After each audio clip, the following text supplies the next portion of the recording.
Story 4, Gordon's Triumph.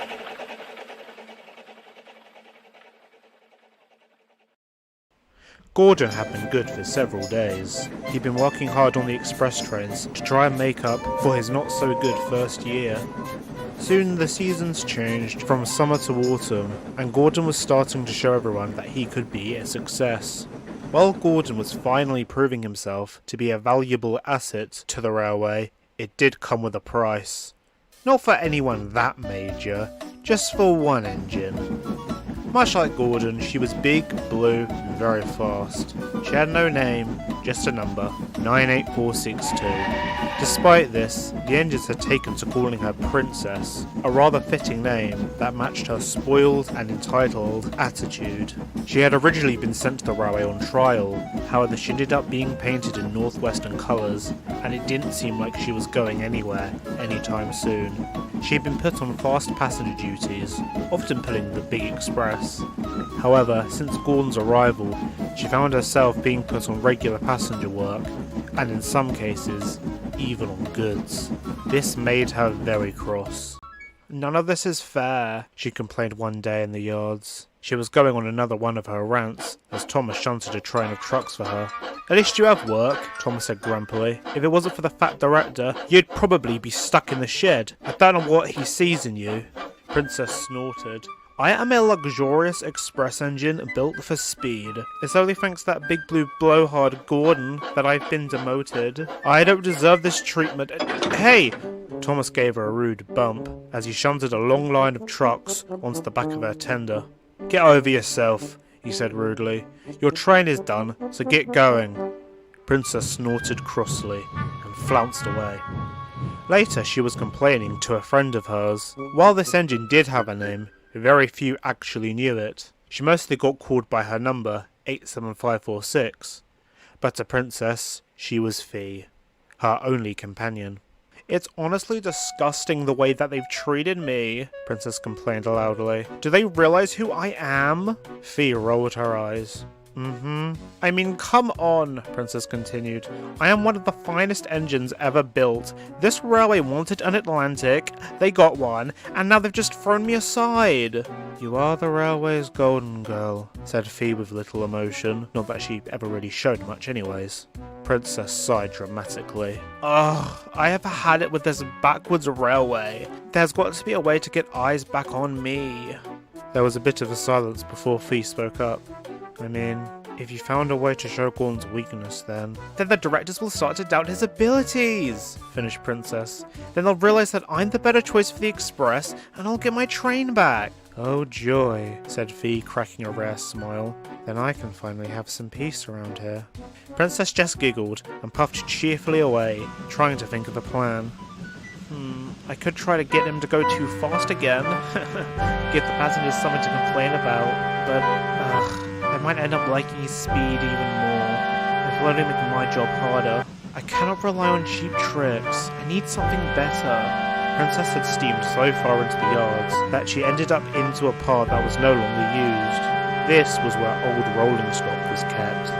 She looked around as she saw rusty trucks and dusty coaches. She cringed. "Ew, I didn't mean to go this far. This whole area is really gross." "Are you here to take me out?" creaked a voice from the corner. Princess looked up, her eyes darting around the area. "Who's that? Show yourself." A small chuckle came from the corner of the yards. Princess looked over and saw an old luggage van sitting on a nearby siding. The van was a sight for sore eyes, with chipped paint, cracked windows, and rusty couplings.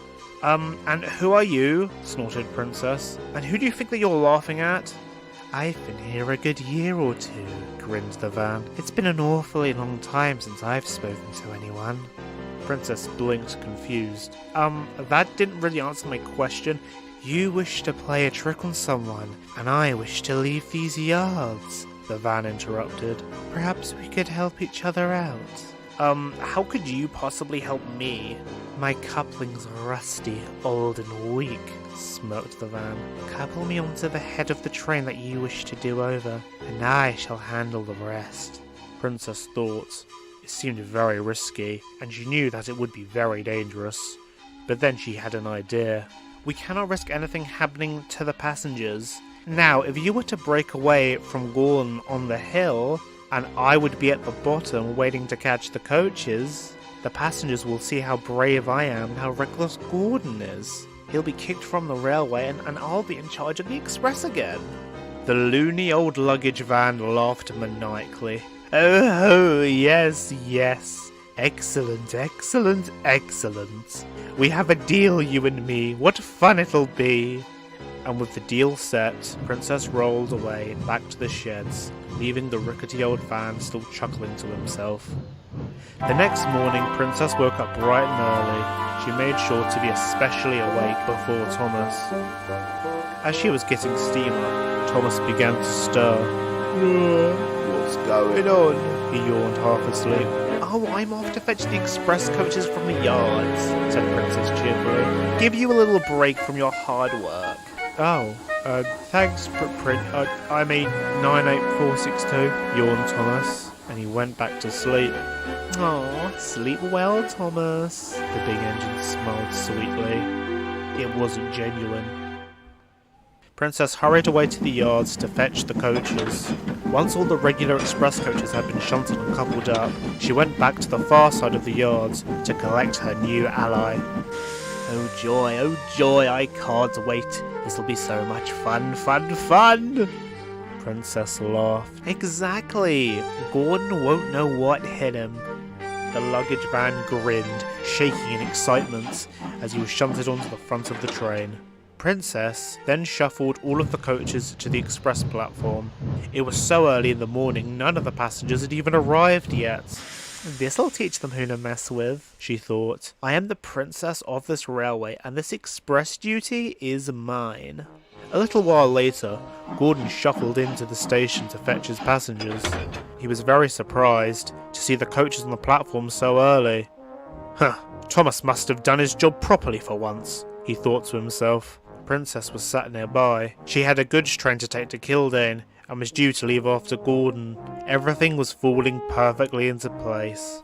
Good luck, Gordon, she cooed. Gordon was rather taken aback. He knew the Atlantic wasn't his biggest fan. Thanks 98462, he replied awkwardly. The guard blew his whistle, and a very confused Gordon puffed away. Princess chuckled to herself. Once I've dropped off these goods at Kildane, I'll head straight to the hill. Things are finally going my way. As Gordon rolled down the line, he couldn't help but notice the coupling on the luggage van felt rather loose.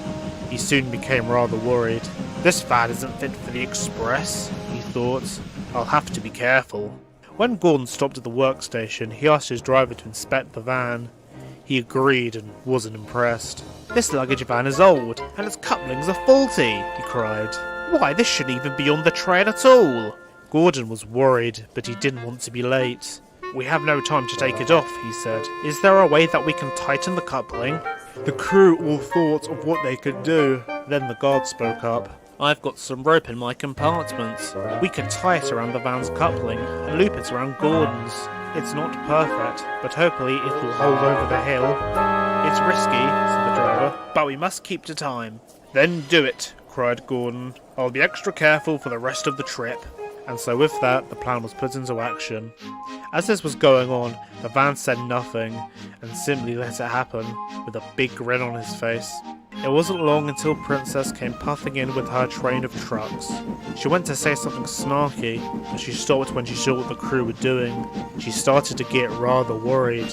Oh, nah, it'll be fine. I can still work with this, she thought to herself.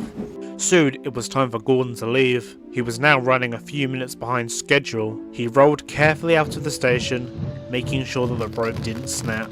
I can't afford to make another mistake, he thought to himself. Fortunately, the rope held firmly in place, and Gordon was soon hurrying down the line once again. Hurry, hurry, hurry! They rocketed past Kildane, where Princess was dropping off her trucks. She slyly watched as Gordon rolled by. That goofy van better not fail. Oi, interrupted the foreman. Can you shut these trucks into place? Oh, but I've got places to be, moaned Princess. Yeah, well, so do I. Now get to it. Princess snorted and began to shunt the trucks away. "This is so below me," she thought to herself. "Thank God I won't have to pull goods trains for long." Soon Gordon reached the hill. He knew this would be the hard part, as he felt the coupling and rope tighten on the van. He began to slow down as to not snap the rope, but he could feel the weight of the train behind him. It began to hold him back. Come on, he huffed. Don't be silly, don't be silly." The van just laughed and began to hold back. "Careful, Big Blue. Make sure my coupling doesn't snap. You wouldn't want to end up a pile of scrap." Gordon ignored the van and its nonsense and put all of his efforts into slowly getting the train up the hill. But as coaches were heavy, the old luggage van's couplings creaked and the rope began to stretch. "I can't get stuck here again. This time I have to try. I must try." At that moment, Princess arrived. She looked on at the sight and smirked. "Looks like another accident's going to happen if silly old Gordon isn't careful," she said to herself. She rolled slowly behind the train, waiting for the coupling to break, but nothing happened. Gordon wasn't going to let anything bad happen to his passengers.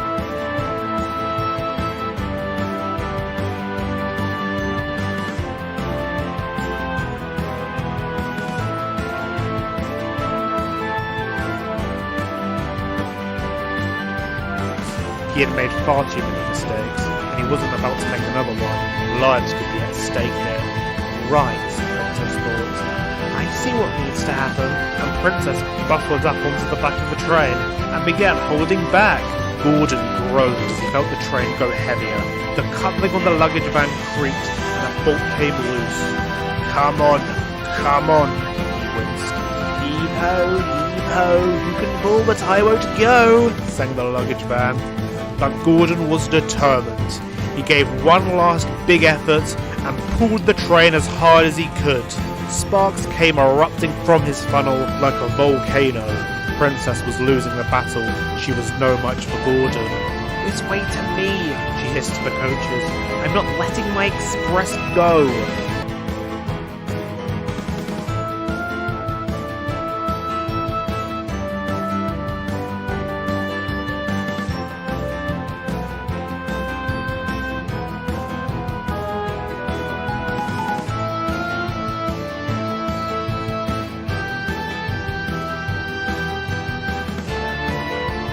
But she had no say in the matter, because with one last big effort, Gordon crested the top of the hill.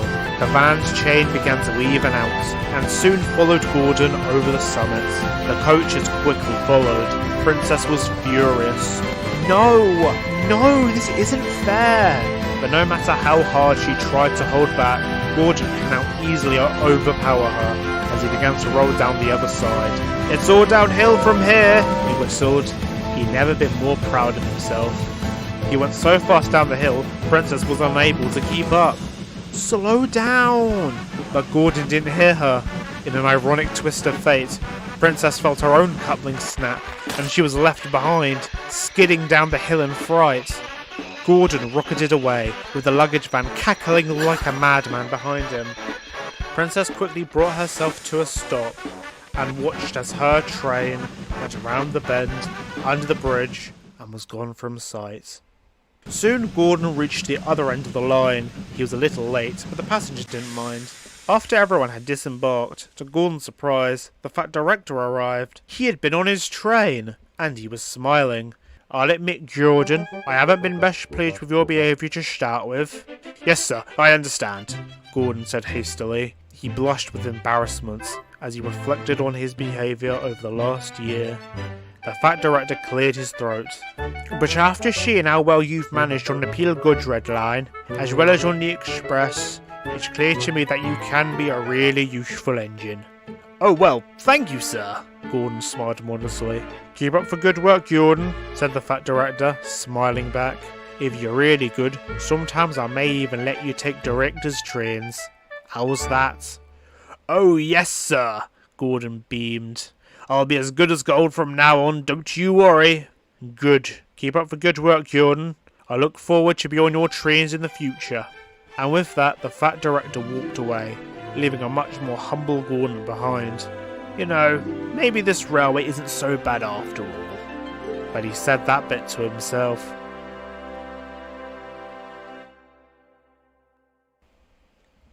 And what about Princess? She slinked feebly into the yards later that evening.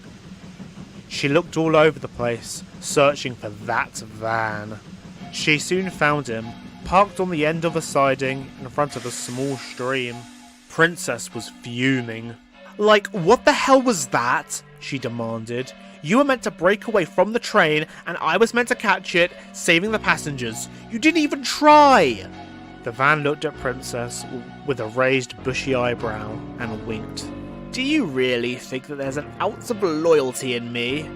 All I wanted was to have one last run, one big hurrah! And I got that. Princess stared. Her eye twitched. So you're telling me I helped you for nothing? I wouldn't really say it was for nothing. We had so much fun. What a grand adventure. Would do it again in a heartbeat. And the van started to laugh again. His manic cackle and howls filled the air as Princess stared angrily at him in utter disbelief and betrayal. You lying little, and Princess jerked violently forward. There was a terrible crash. Princess opened her eyes and looked onto the sight in front of her. She had smashed the van right through the buffers and into the stream. Princess looked out at the murky waters, staring at the waterlogged luggage van. He was even more battered, with chunks of wood being thrown clear. His door was now on its hinges, and one of his wheels appeared to now be missing. Despite his injuries, the van still softly chuckled. Guess you can't please everyone. Princess said nothing. She simply rolled away and headed back to the sheds.